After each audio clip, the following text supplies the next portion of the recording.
ஆதியாகமம் 31-36 சும்மா ஒரு 2 நிமிஷம் பார்த்துட்டு அதுக்காக உட்காந்து ஜெபிக்கலாம். 31-36 ஆதியாகமம். யாக்கோபு கேட்கிறா மாமனார்ட்ட, நான் செய்த தப்பிதம் என்ன?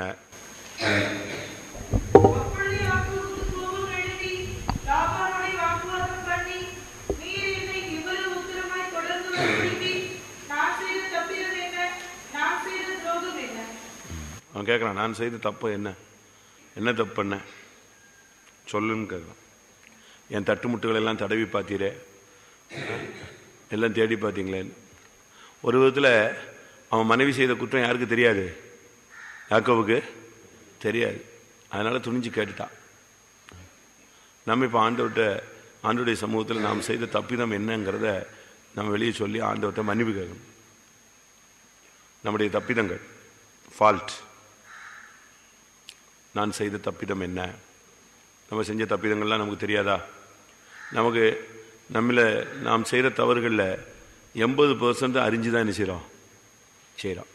ஒரு காலத்தில் நம்ம ரட்சிக்கப்படலை, அது முடிஞ்சு போன கதை. அறியாமையுள்ள காலங்களை தேவன் காணாதவர் போல் இருந்தார். ஆனால் இப்போ நம்ம ரட்சிக்கப்பட்ட பின்பு இப்போ செய்கிற பாவங்களில் 80% எப்படி தான் செய்கிறோம்? அறிஞ்சு தான் செய்கிறோம். அறியாமல் யாராவது செய்கிறீங்களா? கையிலிருந்து பாட்டில் நழுவி விழுது, அதுதான் என்னது? அறியாமல் நடக்கிறது. நடந்து போகும்போது கால் தட்டிடுது, அதுதான் நம்முடைய அறியாமல். மற்றபடி எல்லாமே இதுதான். கோவப்பட்டு ஒருத்தரை திட்டும்போது, தள்ளி விடும்போது, எரிச்சல் அடையும் போது, இதெல்லாம் நமக்கு தெரியும் தப்பு, இதெல்லாம் தவறு, இப்படி செய்யக்கூடாது, இப்படி நடந்து கொள்ளக்கூடாது. தெரியாதா? தெரியுமா தெரியாதா? ஆனால் சொல்றது என்னது? சாரி, தெரியாமல் செஞ்சுட்டேன். அப்போ அது ஒரு மன்னிப்பில் அது ஒரு பொய், அப்படித்தானே? அது ஒரு பொய் தான், தெரியாமல் செஞ்சுட்டேன் அப்படின்னு சொல்கிறேன். இவன் கேட்குறான், நான் செய்த தப்பிதம் என்ன? தப்பிதம் தெரிஞ்சு செஞ்சாலும் தெரியாமல் செஞ்சாலும் தப்பு என்னதுதான்? தப்பு தான். பைபிளே அப்படி தான் சொல்லுது. நீ அறியாமலே ஒரு தப்பு செஞ்சுட்டா கூட அதுக்கு நீ பிராயச்சித்தை என்ன செய்யணும். அறியாமலே செஞ்சுட்டா கூட உன்னுடைய அறிவுக்கு அப்பாற்பட்டே ஒன்று நடந்துருச்சு. ஆனாலும் அது என்னது? அதுக்கு பேர் என்னதுதான்? குற்றம் தான். தமிழில் இங்கிலீஷில் சொல்லுவோம் ஹியூமன் எரர், மனித தப்பிதங்கள். ஒரு வார்த்தை நம்ம பேசணும்னு நினைப்போம், அந்த வார்த்தை நம்ம வாயில வராமல் வேற ஒரு வார்த்தை செஞ்சிடும், பட்டுன்னு மாறி வந்துடும் கவனிக்காம. எவ்வளவோ ஸ்டடியாக நிற்போம், டப்புன்னு தடுமாறிடும். இதெல்லாம் ஹியூமன் எரர், எதிர்பாராதது. ஆனாலும் பைபிள் சொல்லுது, தவறு எப்படி வந்தாலும் தவறு என்னதுதான்? தவறு தான். நான் செய்த தப்பிதம் என்ன? நாம் செய்த தப்பிதம் என்ன? யோசிச்சு பாருங்க. அவன் சொல்ல, என்னை உக்கிரமாக விரட்டிட்டு வந்தீங்களே, இப்போ என்னத்தை கண்டுபிடிச்சிங்க? நீ ஓடினது தப்பு, நீ சொல்லாம கொள்ளாம வந்தது தப்பு.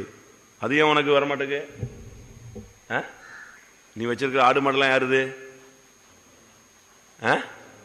வச்சிருக்கிற மனைவியெல்லாம் யாருது? எல்லாமே யாருதான்? அவன் இவன்ட்டு சொல்லாமல் வந்துக்கிட்டு இப்போ அவன்கிட்ட சொல்லலாம், நான் செஞ்ச தப்பிதம் என்னன்னு. நம்ம எல்லா தப்பு பண்ணிட்டு பேசிட்டு, நான் இப்போ பேசுனதில் என்ன தப்புமா? நீ பேசுன இல்லை, அதுக்கு பிறகு நான் பேசினேன்.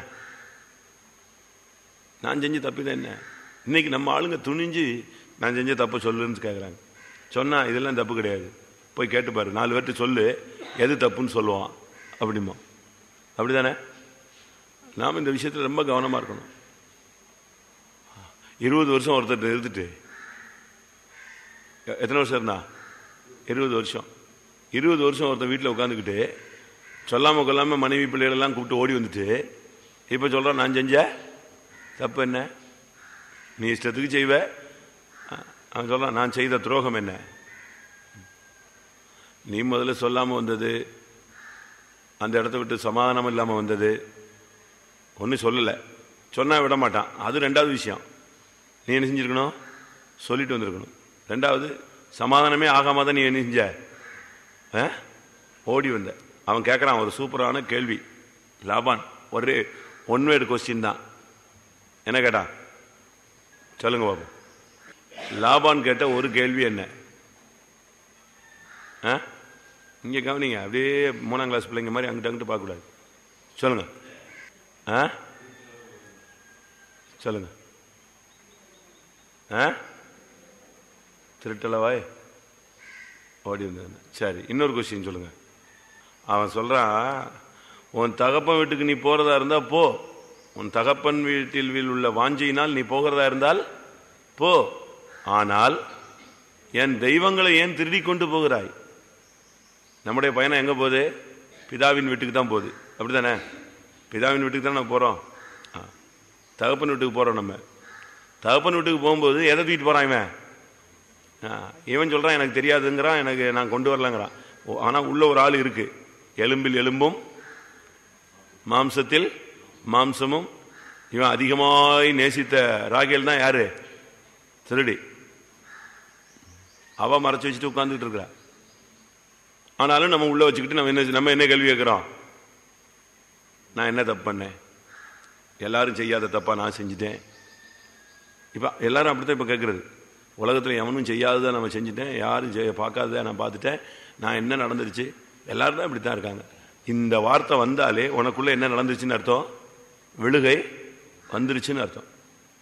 வெளியரங்கமான விழுகைக்குள்ள நீ சிக்கினதுனால இப்ப நீ எல்லாரையும் சேர்த்து எழுக்கிற. அவன் தப்பு செஞ்சான், இவன் தப்பு செஞ்சான், யார் தெரியல, யார் தப்பு பண்ணல, அப்படித்தானே சொல்றோம். சொல்றீங்களா இல்லையா? சொல்றோம்.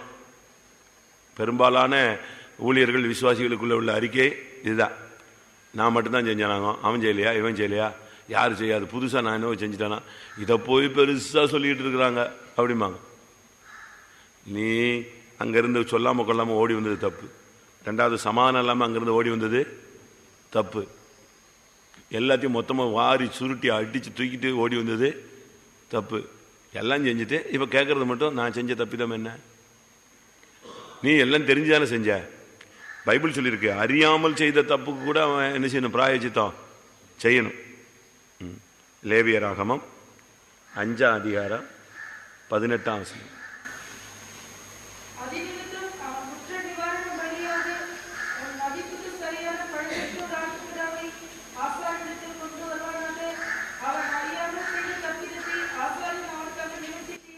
அறியாமல் செய்த தப்பிதம். இது அதுக்கும் பிராயச்சித்தம் செய்யணும்.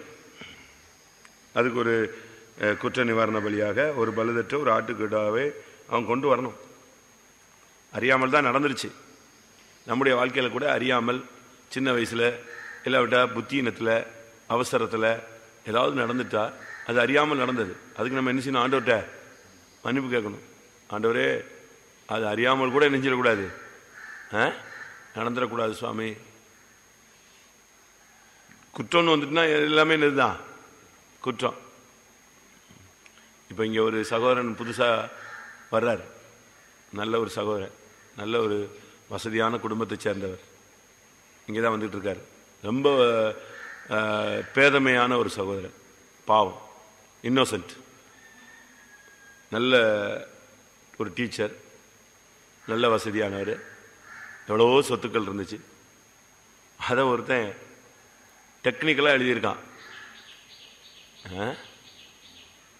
ஒரு கொஞ்சோண்டு ஒரு இடத்த வாங்குற மாதிரி இவர்கிட்ட கொஞ்சம் காசு கொடுத்து இதை எனக்கு தந்துருன்னு சொல்லியிருக்கான். இவரும் காசு கொடுத்தோடனே அவன் கொடுத்துட்டார். அவன் எழுதும்போது பக்கத்து இடத்தையும் சேர்த்து நெஞ்சிருக்கான், எழுதியிருக்கான். இவர் ஒண்ணுமே வாசிக்காம நெஞ்சிருக்காரு, கையெழுத்து போட்டிருக்காரு. இவங்க அம்மாவையும் கொண்டு வந்து கையெழுத்து போட வச்சிருக்காரு. எல்லாம் கையெழுத்து போட்டு உள்ள வந்தாச்சு. இது இந்த கையெழுத்து போட்டாங்க பார்த்தீங்களா அறியாம, அந்த இடம் ஏற்கனவே இவங்க வித்த இடம். புரியுதா உங்களுக்கு? ஏற்கனவே வித்த இடத்த இன்னொருத்தன் அதையும் சேர்த்து அது பக்கத்து இடத்த வாங்குறான், அந்த இடத்தையும் சேர்த்து வாங்குற மாதிரி என்ன செய்யறான்? எழுதுறான். இவங்க அவனை நம்பி அப்படியே அம்மா பையன் எல்லாம் அப்படியே பேதைகள் கையெழுத்து போட்டு வந்தாச்சு. அவன் டெக்னிக்கலா எல்லாம் முடிச்சுட்டு அழகா கிளியர் பண்ணிட்டு எங்க வர்றான்? இப்ப வர்றான், இது எனக்கு ரிஜிஸ்ட்ரேஷன். அவன் பழைய ஆளு, அங்க வீடு கட்டி பெரிய பில்டிங் கட்டி பெரிய இது வச்சிருக்கான், முதல்ல வாங்கினவன். அவன் ஏன் இடங்க, இவன் ஏன் இடங்க, இவர் எனக்கு எழுதி கொடுத்துருக்காருங்க. இப்போ அறியாமல் செய்த தப்பு. பாவம், ரொம்ப பாவம். அவருக்காக நாங்கள் ஜெபிச்சுட்டு இருக்கோம். இப்போ அவர் கோர்ட்டு கையின்னு அவரை போலீஸ் விரட்டுன்னு விரட்டி வேலையெல்லாம் விட்டுட்டு இந்த சண்டை கூட இங்கே தான் இருந்தார். சொன்னா கண்டுபிடிச்சிருங்க. பாவம், குறையா சொல்லலை, பாவம் அந்த சகோதரன். அதுக்காக ஜெபிச்சோம். இப்போ அவருக்கு ஜாமீன் கிடச்சிருக்கு.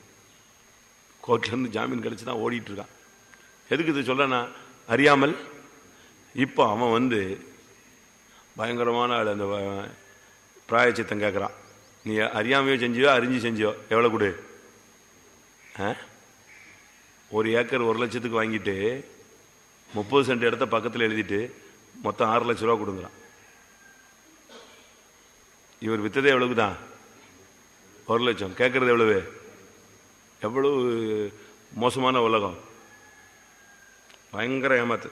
ஆனால் இவர் செஞ்சது எப்படி தான்? அறியாமல். போலீஸ்காரன் கேட்குறான், என்னங்க நீங்கள் டீச்சர், எவ்வளோ பெரிய ஆள், எவ்வளோ வசதியான ஆள், எவ்வளோ தெளிவான ஆள். அவர் சொல்கிறார், நான் நம்பி போட்டேன், தெரியாமல் செஞ்சுட்டேன். அறியாமல் செய்தது.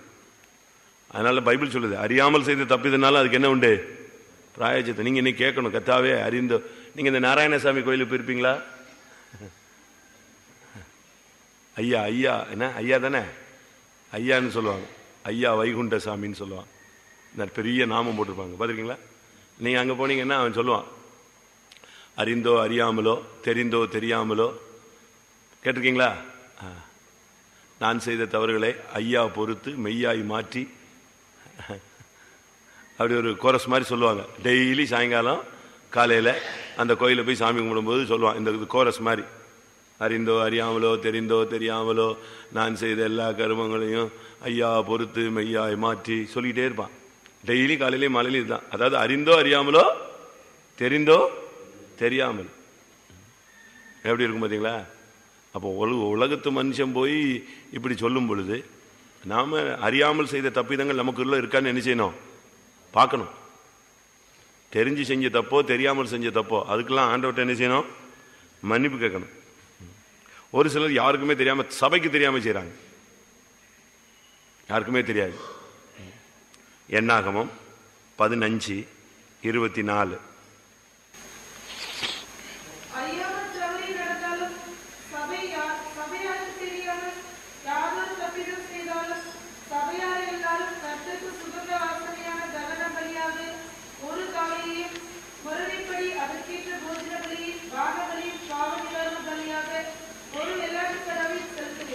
அறியாமல் செய்த, சபைக்கு தெரியாம செஞ்சிருப்ப, மனைவிக்கு தெரியாம, புருஷனுக்கு தெரியாம, ஊழியக்காரனுக்கு தெரியாம, இப்படிலாம் செஞ்சிருப்போம்.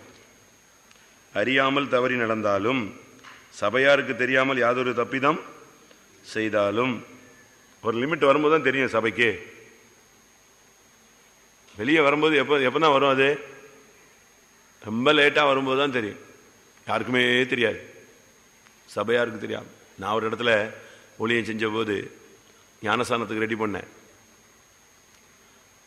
அப்போ நான் சின்ன பிரதர், சின்னன்னா எல்டர் ஆகலை, அதனால் நான் ஞானஸ்தானம் கொடுக்க முடியாது. நான் ஊழியத்துக்கு ஒரு 4 வருஷம் இருக்கும். அப்போ காலையில் ஞானஸ்தானம், காலையில் சர்வீஸ் முடிச்சு என்னது ஞானஸ்தானம். பாஸ்டர் லாசரஸ் தான் ஞானஸ்தானம் கொடுக்க வந்திருக்காங்க. வர்றார், காலையில் வரப்போகிறார். நைட்டில் ஒரு சகோதரி வந்துச்சு, அறிக்கை செஞ்சு, இப்படி எங்கள் அப்பா சாவுக்கு நான் தான் காரணம். எப்படி இருக்கும்? என்ன செய்யறது? அதை நான் இப்போ ரொம்ப சின்ன பிறந்ததுனால என்னடா இது, அப்பா சாவுக்கே இவங்க தான் காரணங்கிறாங்க. சரி, காலையில் பாஸ்டர் வருவார், பாஸ்டர்கிட்ட நெஞ்சிக்கலாம், பேசிக்கலான்ட்டு. காலையில் அவங்க அம்மா வந்தாங்க, கூட்டம் நடக்கிறதுக்கு முன்னால். நான் ஒன்று சொல்லணும், யாருக்கும் சொல்லிடக்கூடாது. சரி, எங்கள் வீட்டுக்காரர் சாவுக்கு நான் தான் காரணம். எப்படி இருக்கும் பார்த்தீங்களா?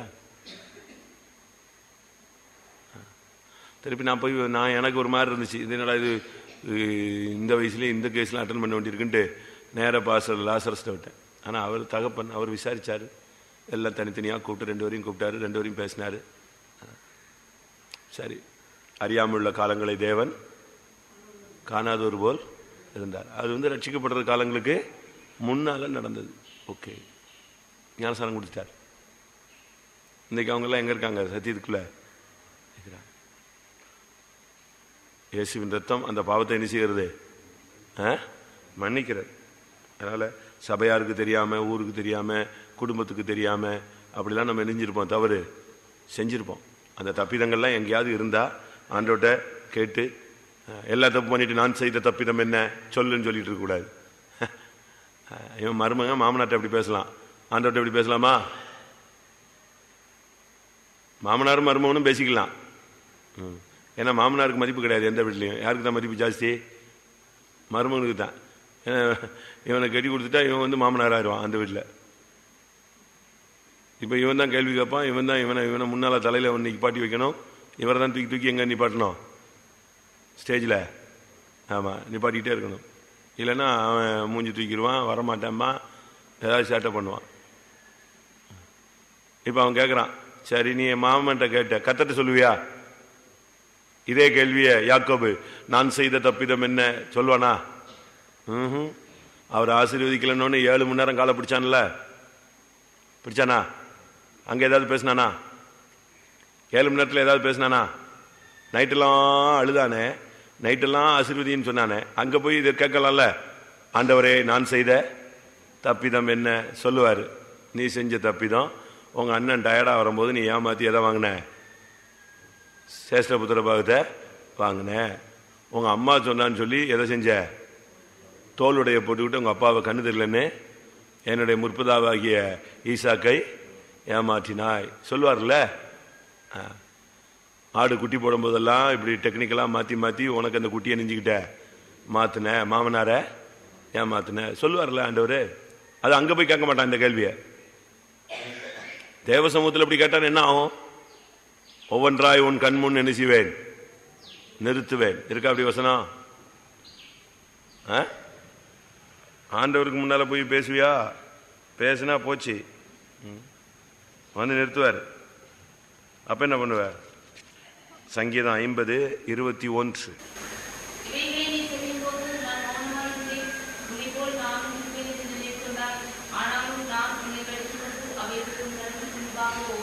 ஒவ்வொன்றாய் நிறுத்துவார். எது எந்த சீன் வந்து நிற்கும்? சத்தம், யாக்கோபின் சத்தம், கைகளோ அப்படின்னு சொல்ற சத்தம். அந்த அது வந்து உன் முன்னால என்ன செய்யும்? நிற்கும்.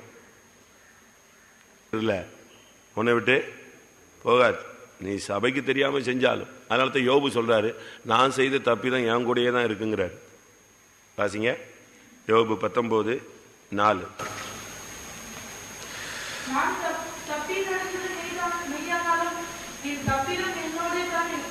எங்கதான் இருக்கு? நீ செஞ்ச தப்பு உன்னோட தான் இருக்கும், வேற யாரு கூட இருக்கும்? நான் தப்பி நடந்தது மெய்யானாலும் நான் செய்த தப்பிதம் எங்கதான் இருக்கு? என்னோட தான் இருக்கு. அதனால யார் செய்த தப்பிதமானாலும், ஒரு சின்ன ஒரு விசுவாசி தப்பு செஞ்சா பரவாயில்ல, சபையில் மூத்த விசுவாசிகள் தப்பிதம் பண்ணும்போது அது ரொம்ப தடைகளை உண்டாக்கும். ஒரு ஊழியக்காரன் தப்பி நடக்கும்போது சபையில் இன்னும் பெரிய இடரல் உண்டாகும். புரியுதா? ஒரு குடும்பத்தில் ஒரு ஆள் தவறு செய்யும் போது அந்த குடும்பம் அசையும். ஒரு சபையில் ஒரு விசுவாசி தடுமாறும் போது சபை பேர் என்ன செய்யும்? கெடும். ஒரு ஊழியன் தவறு செய்யும் போது ஊழியத்தினுடைய பேரே, மகிமையே கெட்டுப்போகும். அது பெரிய தீங்கு. பிரசங்கி 10:5. பிரசங்கி 10:5.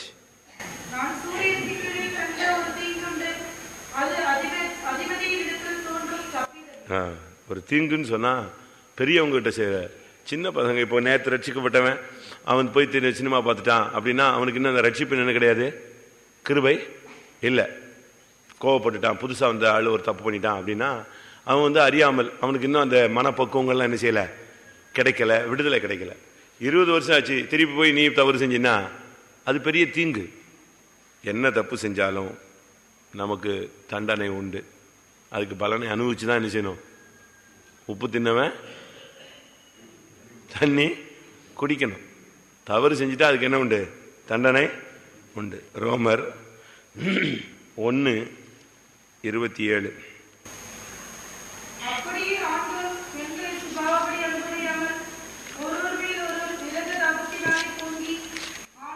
1:27. தங்கள் தப்பிதங்களுக்கு கடைசி தங்கள் தப்பிதத்துக்கு தகுதியான பலனை தங்களுக்குள் அடைந்தார்.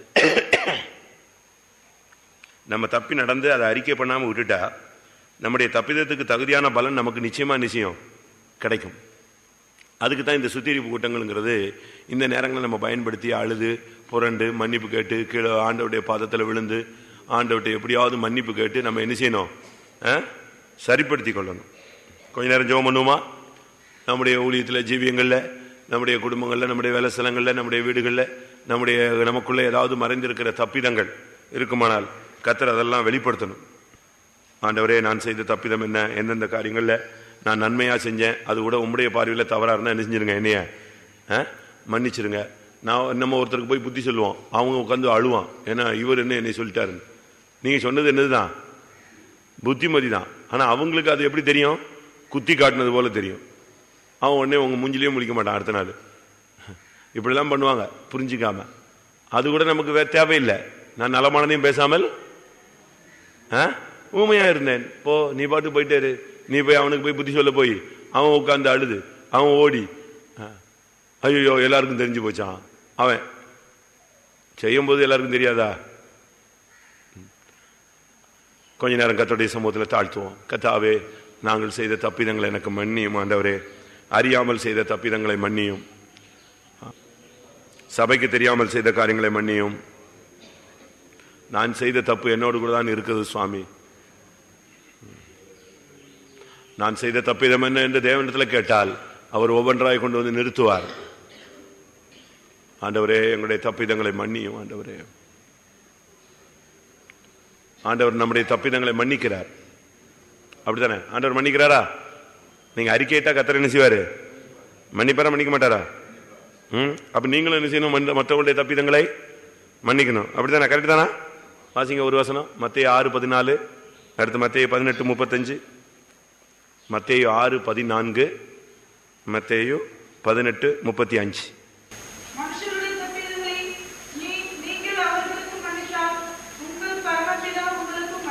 அப்போ நாம மனுஷருக்கு அவங்களுடைய தப்பிதங்களை என்ன செய்யணும்? மன்னிக்கணும். அடுத்து 18:35,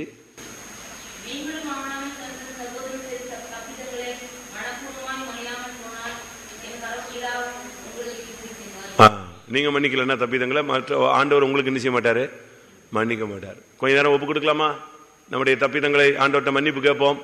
மற்றவர்கள் உங்களுக்கு தப்பிதம் செஞ்சிருந்தாலும் மன்னிச்சிருங்க. அவங்க மன்னிப்பு கேட்காட்டாலும் கூட என்ன செய்யணும்? வரட்டும், இன்னும் 4 நாள் இருக்கு, வர்றானா இல்லையான்னு பார்த்துருவோம். ஒப்பரை வாங்குறானா இல்லையா பார்த்துருவோம். அப்படின்னு நீங்க இருக்கக்கூடாது. வரட்டும், அவன் வர்றதான், வந்தா வரான், வராட்ட போறான். நீ என்ன செய்ய? அவனை கிறிஸ்துவின் சன்னிதானத்திலே மன்னிக்கிறேன். அல்லேலூயா. எல்லாரும் தாழ்த்தி ஒப்பு கொடுங்க. ஆண்டவரே, எங்களுடைய தப்பிதங்கள் எல்லாம் மன்னியும் சுவாமி. அல்லேலூயா. மற்றவர்கள் எங்களுக்கு செய்த தப்பிதங்களை மன்னிக்க கிருபை தாரும் ஆண்டவரே. ஆண்டவரே, நாங்கள் செய்த தப்பிதங்களை நீர் எங்களுக்கு மன்னிக்கிறீரே, அதுபோல மற்றவர்கள் எங்களுக்கு செய்த தப்பிதங்களை நாங்கள் மன்னிக்க கிருபை தாரும் ஆண்டவரே. அல்லேலூயா. நாங்கள் செய்த தப்பிதங்களை எங்களுக்கு உணர்த்தும் ஆண்டவரே. அல்லேலூயா. தெய்வம் கிருபையாயிரும் ஆண்டவரே. நாங்கள் செய்த தப்பிதங்களை கர்த்தர் எங்களுக்கு மன்னித்து எங்களை கழுவி எங்களை சுத்திகரிக்க முடியாது ஜெபிக்கிறோம்.